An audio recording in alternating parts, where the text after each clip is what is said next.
Hello students, today we shall discuss regarding design of rolling contact bearings.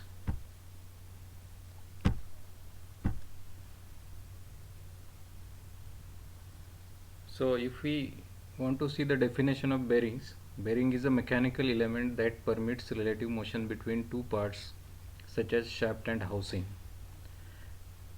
Now if we focus on the functions, basically they perform three different functions. The first one to ensure free rotation of the shaft with minimum friction. Then second one is to support the shaft and hold it in correct position. Third, to withstand the forces or load that is acting on the shafts.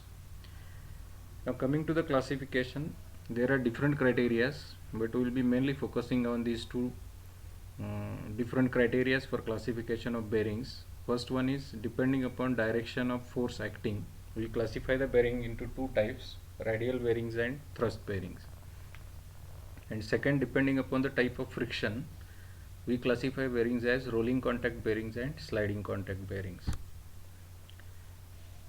Now here all the four different types of bearings are shown. So the first one is the radial bearing, wherein the force acts along the radial direction. So this is the shaft, this is the bearing. In case of a thrust bearing, the difference is the force acts along the axis of the shaft. So this is the direction of the force here in thrust bearing, and in radial bearing this is the direction of the force or load acting on the bearing. Now the second classification, we have seen rolling contact bearings and sliding contact bearings. So in case of rolling contact bearings, there is a rolling element like a ball or roller which acts as a which is also called as an anti-friction element or rolling element. So this is the shaft, this is the inner race of bearing, this is a roller, and this is the outer race of bearing. Now coming to sliding contact, this is the shaft, this is a lubricating oil in between the bush, and this is the housing surface. So here we can see the nature of friction is of sliding in nature, and here it is of rolling in nature. Now coming to rolling contact bearings. Rolling contact bearings are frequently called as anti-friction bearings, and this is due to the low friction. And these bearings are used for radial load, thrust load, or combination of radial and thrust loads. So there are two types again, two main types we will be discussing here. One is a ball bearing, another is a roller bearing. So this is the inner diameter, and this is the outer diameter of the bearing, and this is a retainer which is also called as a cage, and these are the steel balls. And here in this case, instead of balls, it is a roller.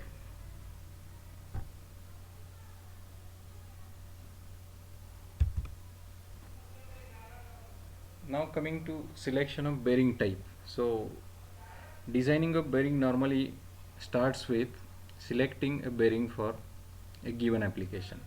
Now that selection depends upon the requirements of the application. So some typical requirements we'll be discussing here.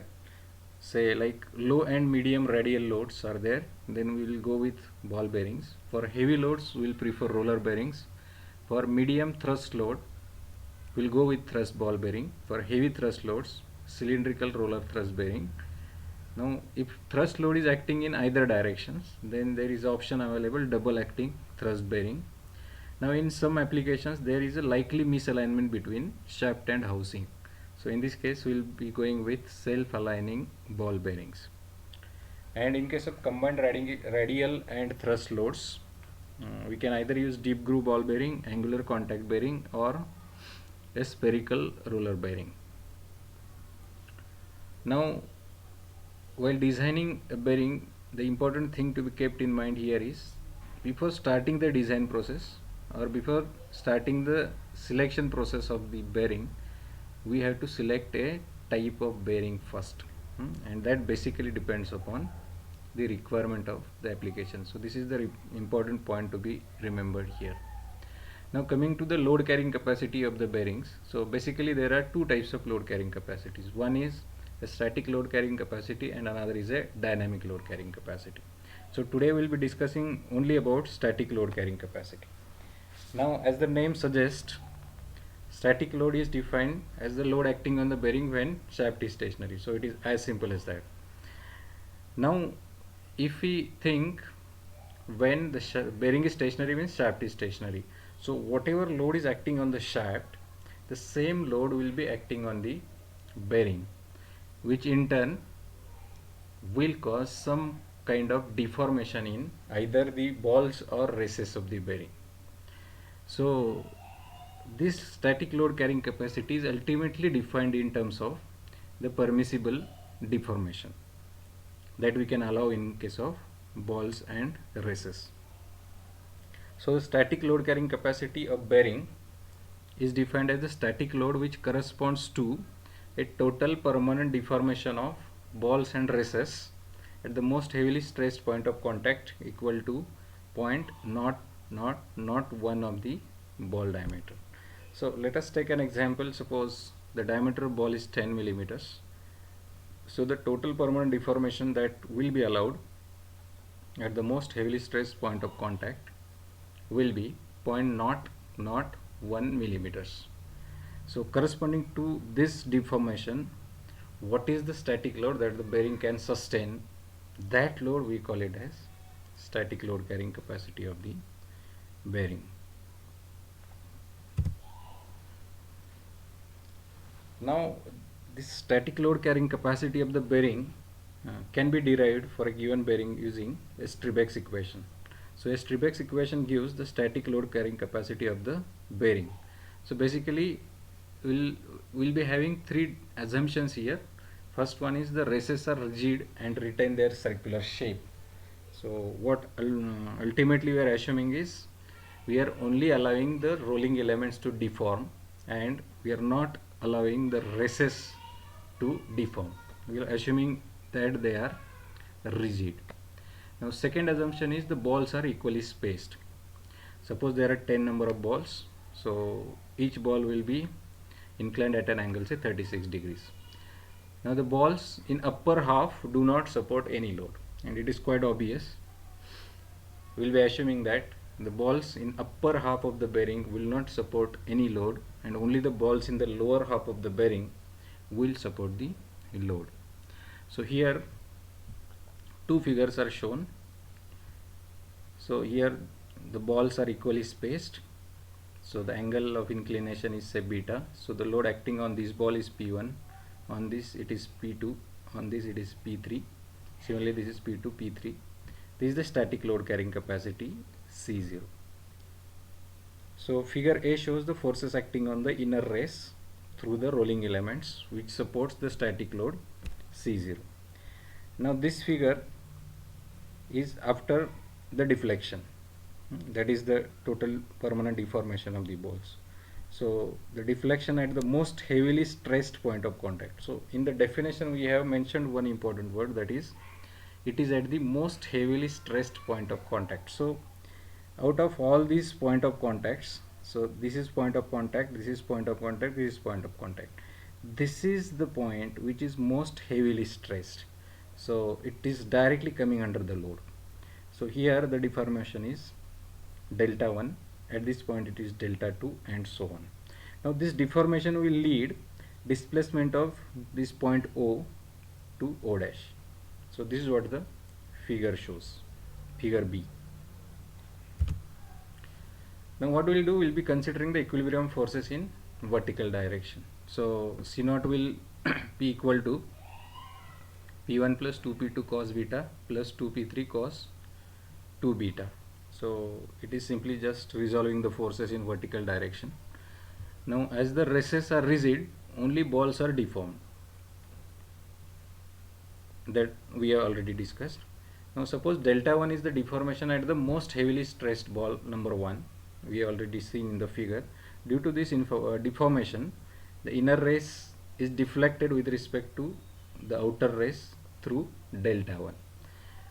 Now also we have shown in figure 2, the center of the inner ring moves from O to O dash through the distance delta 1 without changing its shape.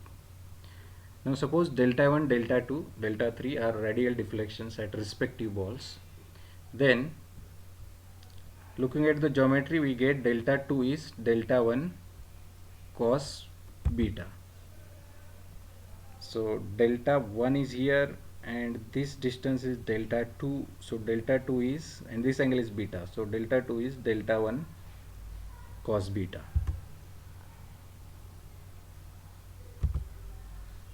So delta 2 by delta 1 we get as cos of beta.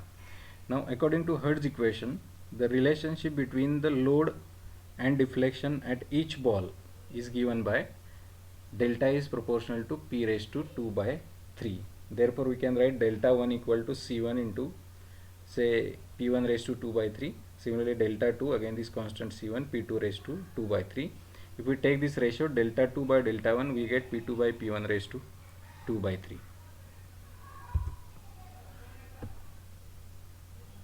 Now p2 by p1 raised to 2 by 3 is delta 2 by delta 1, which is again equal to cos of beta. So p2 is p1 cos beta raised to 3 by 2. So this 2 by 3 will become 3 by 2 here. In a similar way, we can write p3 as p1. Instead of cos beta, it will be cos of 2 beta raised to 3 by 2 and so on. Now substituting these values in equation A, we get the static load carrying capacity as p1 plus p2 is substituted by p1 cos beta raised to 3 by 2 into cos beta. Similarly p3 is substituted by p1 cos 2 beta raised to 3 by 2 into cos of 2 beta and so on. This will continue. Now so we'll take p1 common, so p1 into 1 plus, so here it will be 1 plus 2, p1 has gone out, so 2 cos beta raised to 3 by 2 and this is 1, so it will be 5 by 2. Similarly plus 2 cos 2 beta 5 by 2 plus so on. So what we'll do here, c naught equal to p1 into m, so this entire bracket will substitute by m, where m is equal to this bracket. Now if z is the number of balls, we can calculate beta as 360 by z. Now the values of m for different values of z are tabulated. So z 8, 10, 12, 15, so this is the value of m. Now if we take ratio z by m and if we look at this ratio, it is practically constant. So what Strebeck suggested is the value of z by m is 5. So z by m is 5, so m is z by 5. So we'll substitute m in this equation. So we get C0 equal to 1/5 z into P1. So again one important equation. Now from experimental evidence, it is found that the force P1 required to produce a given permanent deformation of the ball is given by k into d square, where d is the ball diameter and the factor k depends upon the radius of curvature at the point of contact and the modulus of elasticity of the material. So what it says is this P1 is equal to k into d square. So substituting for P1 here, we get C0 k d square z divided by 5. So this equation gives the static load carrying capacity of the bearing, and it is also called as the Strebeck's equation. So students, if we look at this equation, there are three parameters that affect the static load carrying capacity. This factor k, so this may be constant, so d square and z is important. Z is number of balls and d is the diameter of the balls. So suppose if we want to increase the static load carrying capacity, we have to increase the diameter of the balls, or alternatively you can increase the number of balls. So students, I hope you got the concept of static load carrying capacity. So what is important here is, today we have discussed is different types of bearings, what we mean by bearing, what are the functions, different types of bearings. Then out of all these, we will be focusing mainly on rolling contact and sliding contact bearings. So we have seen today the static load carrying capacity also, and the Strebeck's equation, which is used to find out the static load carrying capacity. Thank you.